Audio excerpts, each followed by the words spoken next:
Mettre obligatoire les cours d'éducation sexuelle là, du primaire jusqu'au secondaire, c'est une excellente nouvelle.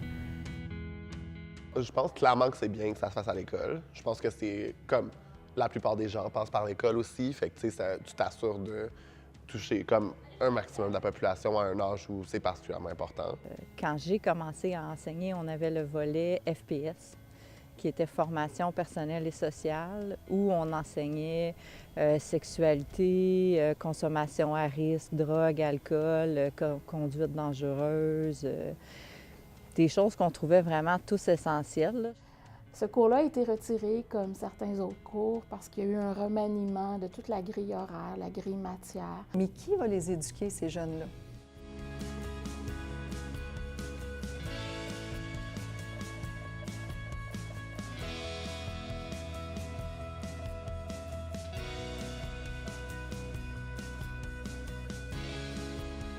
L'un des principaux défauts des jeunes, c'est qu'on manque d'outils. Je pense que j'ai déjà eu un cours en genre 6e ou 5e année un petit peu. Non, pas tant que ça, à part dans les livres, là.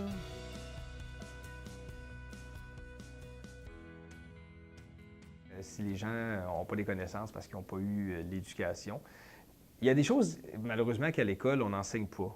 Hein? Puis, on parle pas beaucoup d'argent, on parle pas beaucoup de la mort, puis on parle pas beaucoup de la sexualité. Et c'est la base, la sexualité, ça fait partie. Puis quand on parle de sexualité, je parle pas juste génitalité, là, pénis-vagin ou pénis-pénis, vagin-vagin. Mais c'est vraiment comme la sexualité en général. Quand on va parler d'amour, de respect, comment ça fonctionne dans un couple, c'est quoi une peine d'amour, comment on passe à travers une peine d'amour, on n'apprend pas ça, on l'apprend sur le tas. Il y a une grande méconnaissance de ce que c'est la sexualité quand on est jeune.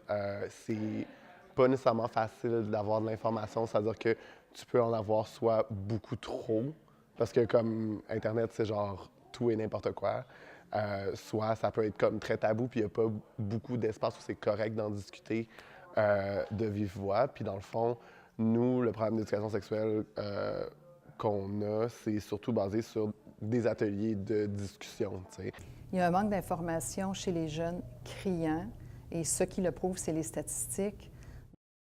Le taux de ITS a grimpé d'une façon phénoménale. Ensuite de ça, il y a des ITS qu'on croyait complètement éradiqués qui reviennent. Donc, parce que le message, évidemment, depuis plusieurs années, c'est pas que le message passe pas, c'est qu'il n'y en a pas de message du tout. Dans le fond, ça a duré comme 12 ans, puis on a eu comme des augmentations de comme transmission de chlamydia, de gonorrhée, comme surtout chez les 14-25 ans, qui étaient comme directement la génération touchée par ça. Puis, tu sais, comme 1 + 1 = 2, là, tu sais, comme pas d'éducation sexuelle, genre augmentation des taux de transmission du TSS, bien, tu sais, c'est ça.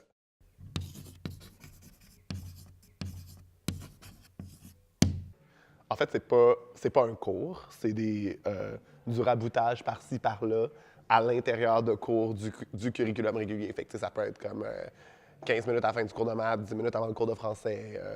Puis c'est comme, c'est la responsabilité des profs qui ont déjà une matière à enseigner de faire l'éducation sexuelle.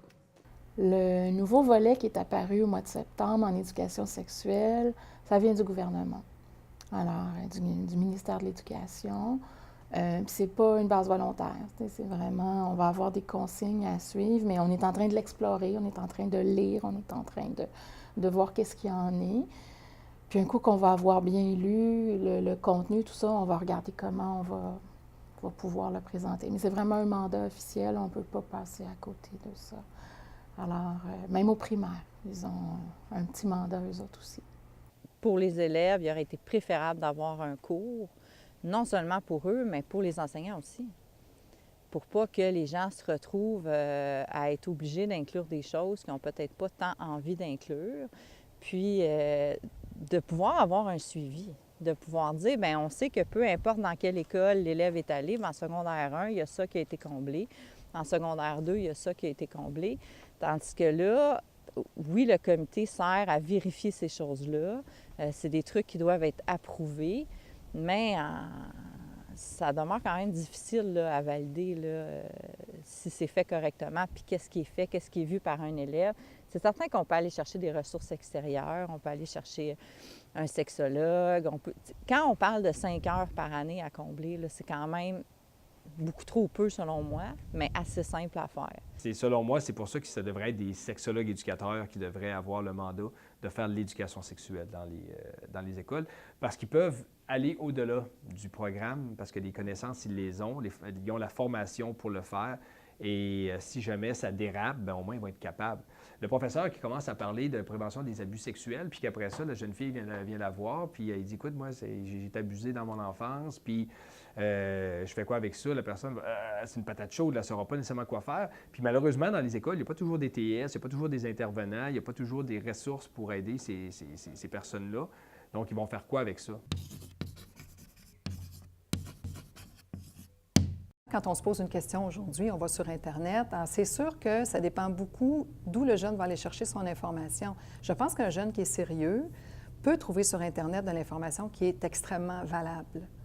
Mais évidemment, ça dépend où il va chercher son information. Moi, une personne qui vient me voir qui pense qu'il a des problèmes d'excitation, d'orgasme, parce qu'il n'arrive pas à avoir des orgasmes aussi explosifs et extraordinaires que dans les films porno. Puis quand on leur explique que c'est pas la vraie vie, puis que tu n'es pas obligé de vouloir arracher les rideaux juste parce que le gars il a mis son doigt, là,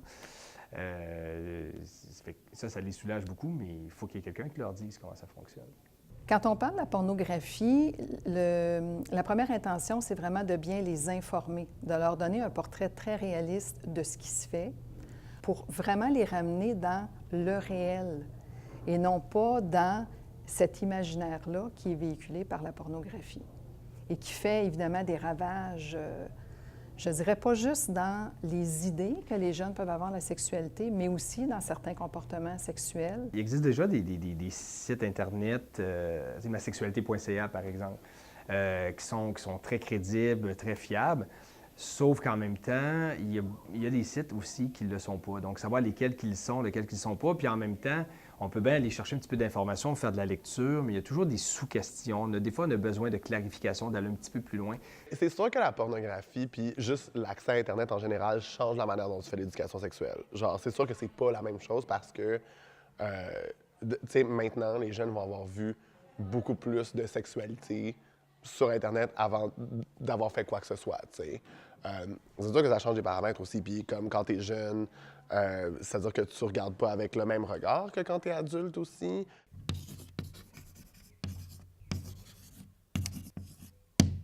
Ce qui fait qu'aujourd'hui, bien, on essaie d'en faire un peu. Il y a la sexologue de la commission scolaire qui a construit des SAE sur la sexualité qui sont vraiment bien faits, mais le programme d'éthique est tellement chargé qu'on en fait très peu. Ils ont voulu faire une réforme à coup nul. Fait qu'ils se sont dit, bon, ben par-ci, par-là, les profs vont le faire. Comme si les profs n'étaient pas déjà débordés, tu sais. C'est-à-dire qu'on leur demande déjà beaucoup trop pour le temps qu'ils ont. Puis là, en plus, on leur demande de compresser leur matière pour avoir le temps de parler de sexualité, un sujet qu'ils ne maîtrisent pas. Alors, moi, je crois que ça a eu un impact majeur dans la société. Puis quand on écoute des gens qui travaillent dans le milieu, eux, ils le crient haut et fort depuis je ne sais pas combien d'années que nos jeunes doivent avoir des cours d'éducation à la sexualité. Selon moi, peut-être un peu un manque de volonté, là.